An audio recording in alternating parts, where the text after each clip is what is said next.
Hey guys, this is Justin. Hello and welcome to another video. So we are going to be talking about episode 3 of the new Bad Batch season. There will be full spoilers, so if you haven't watched it yet, you may want to, but I think this is the kind of show where spoilers are all right. Big vibe show, at least for me. If you want to see my full review, by the way, you can check out the video I uploaded yesterday. It's largely about Battlefront 2, but I did throw my thoughts on the new season so far in at the second half. So episode 3 of the Bad Batch did something very cool by giving us scenes with none other than Sheev himself. Emperor Palpatine visits Wayland, and we get a look at his appraisal of the secret projects which are going on there. Now, it's very clear throughout the entire season, really, for even longer, that whatever's going on Wayland has something to do with cloning, I mean, obviously, and there's an implied connection with Force cloning. The scene that we got in episode 3 not only references this, but also, I think, makes connections which run deeper throughout the new Star Wars television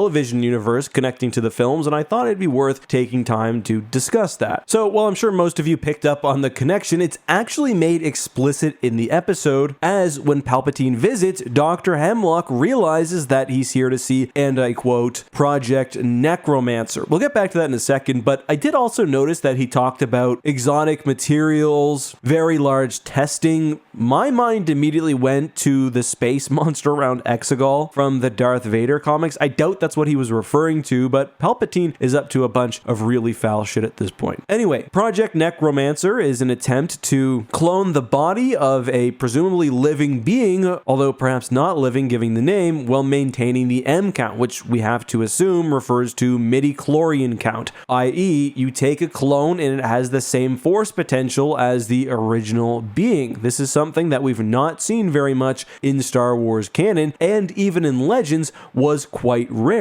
Force-sensitive clones did happen. Obviously, we have Starkiller, we have Jorah Sabaoth, but more often than not, the Force itself could actually drive clones insane, which is why they were often grown around Isalamiri, for example. Force sensitivity and cloning just didn't generally mix very well. What's interesting, however, is that this isn't actually the first mention of Project Necromancer, not even within the new Star Wars TV cinematic universe. That came in the second to last episode of The Mandalorian Season 3, probably my favorite of the season, in the scene where we have the various members of the different Imperial splinter factions planning for the future. Anyway, in Chapter 23 of The Mandalorian, Pelion says Grand Admiral Thrawn's return will herald in the reemergence of our military and provide Commandant Hux enough time to deliver on Project Necromancer. Now, what's interesting to me is that I actually get a different idea of what Project Necromancer could be when that quote is taken in isolation, but I do think there's explanations for that. And my first thought, I will admit, was would Captain Pelion really want the Emperor to be back? But then I realized in my head I'm thinking of the Legends Captain Pelion. We really know nothing of his canon counterpart. I think it's also very possible that even the Empire itself doesn't really realize what Project Necromancer is, only that it will usher in a new age to the Empire or help secure its future. It could be that Palpatine knows the true nature of Project Necromancer, i.e., and I'm just assuming this is what it is, that it will return him to life in a new clone form. Everybody else could believe it's whatever it's so called because it's bringing the Empire rather than Palpatine himself back from the dead. I do think we will get more hints about how this works throughout the season. I mean, Wayland and Mount Tantus are going to continue to be important. We know that they appear in future episodes, so we'll learn more about the science that's going on, and I suspect there will be at least one big reveal towards the end of the season, which hopefully ties in with the other shows which are developed and already out, and as well episode 9. For me personally, I am not someone who's unhappy that Palpatine came back. I've said this before. I talked about it, I think, last week.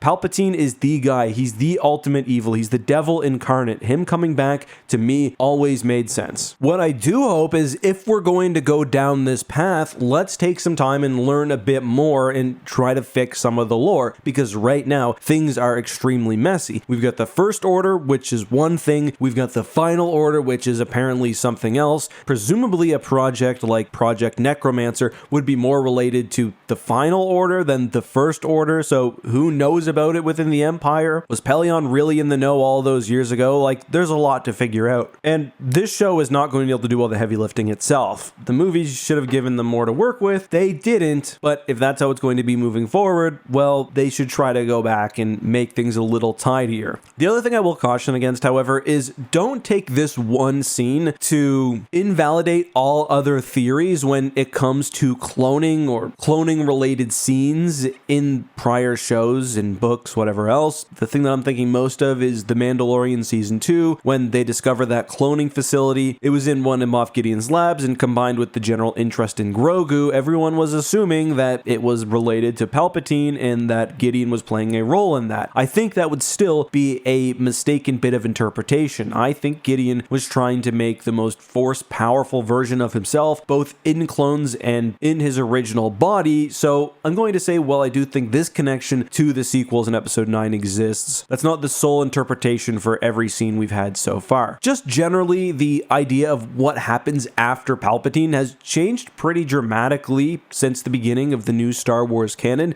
The idea of Palpatine returning was always there. Like, how do you kill the devil by throwing him down a shaft? Will he return? That was always a question that even I think the worst writers left open. I think back, speaking of worst writing, to the original Aftermath trilogy. That introduced a lot of the concepts which would define the new expanded universe and the new canon generally. In that trilogy, alongside games like Star Wars Battlefront 2, we learn about the contingency. Now, don't confuse the contingency with Project Necromancer, although they are similar. The contingency, which had several parts, including Operation Cinder, wanted to see the galaxy and especially the Empire so it could be rebuilt in the unknown regions as the First Order. Now, how did the Final Order play into this? Is that what's different between Operation Cinder and the contingency and Project Necromancer? I don't know. I hope at some point we'll get it clarified. But I mean, there are even other projects with similar sounding names of Rebirth and Survival. Star Wars Battlefront 2 and other sources also give us Project Resurrection. That, however, is not related to Palpatine himself and instead is the project which saw the birth of the First Order's military arm, including the kidnapping and conscription of stormtroopers as well as new ship production. Project Resurrection was the order specifically behind, for example, the kidnapping of Lando's daughter. But that's all I have for today. I hope you enjoyed this breakdown of why I think that scene from the Bad Batch Season 3, Episode 3 is even more important than you may realize. It's got vast connections, including named connections to the rest of the new Star Wars TV cinematic universe, and it ties in, like it or not, to Star Wars Episode 9. Personally, I don't like Episode 9. I like some of the ideas, and I think it's not going to go away, so at the very least, to improve upon it, hey, can't hurt. Anyway, that's all I've got. Let me know your thoughts down below.